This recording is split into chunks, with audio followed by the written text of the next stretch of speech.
Kasih karunia dan damai sejahtera dari Allah Bapa kita dan dari anaknya Tuhan Yesus Kristus menyertai kamu sekalian. Amin.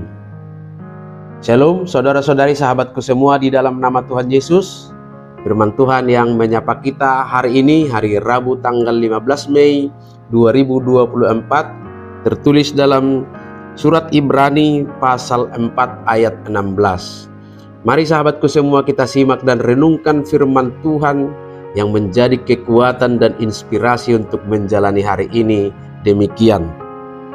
Sebab itu marilah kita dengan penuh keberanian menghampiri tahta kasih karunia, supaya kita menerima rahmat dan menemukan kasih karunia untuk mendapat pertolongan kita pada waktunya. Atong marhiras niroha mahita maddapoton habangsa para sia-sian.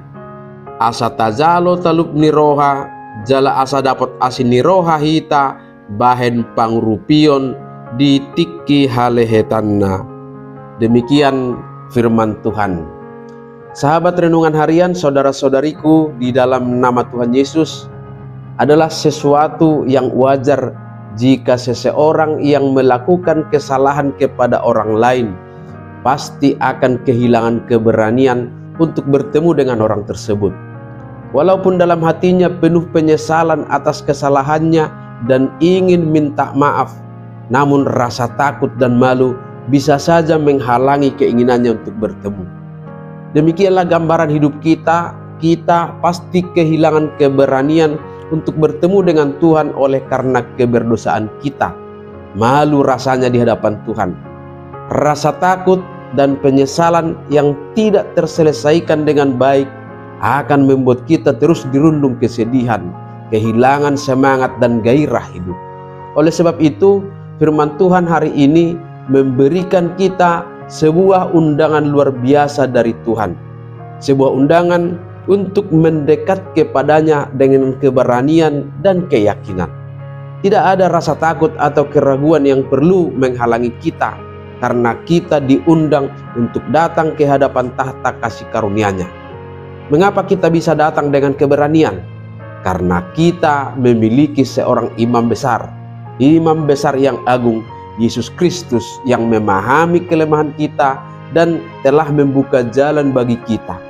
Memang wajarlah kita merasa tidak layak atau takut untuk mendekat kepada Tuhan. Kita merasa beban dosa, kegagalan untuk setia, atau kelemahan-kelemahan pribadi kita terlalu besar sehingga ketakutan lebih mendominasi pikiran dan hati kita. Namun nas ini mengingatkan kita bahwa kita dipanggil untuk datang dengan penuh keberanian. Keberanian ini bukan berdasarkan kemampuan atau kebaikan kita sendiri, melainkan karena penebusan Kristus yang begitu sempurna. Tahta itu bukanlah tahta hukuman atau penghakiman bagi mereka yang berada di dalam Kristus, tetapi tahta kasih karunia. Disinilah kita menemukan belas kasihan dan kasih karunia Tuhan yang melimpah dalam hidup kita. Belas kasihan untuk menutupi segala dosa kita, dan kasih karunia untuk pengampunan yang memberikan kita kelegaan, memberikan kita kekuatan dan pertolongan yang kita butuhkan dalam menjalani kehidupan ini, supaya seturut dengan kehendak Allah. Benarlah kesaksian buku nyanyian kita dari buku nyanyian nomor 183 ayat 3. Maka yang dapat kuandalkan hanyalah pengasihannya. Segala puji bagi Tuhan yang melimpahkan rahmat-Nya. Aku bersyukur bertemu, memuji kasih Tuhanku, memuji kasih Tuhanku. Sahabatku semua, bawalah segala kekhawatiran, beban hidup dan dosa-dosamu kepada Tuhan.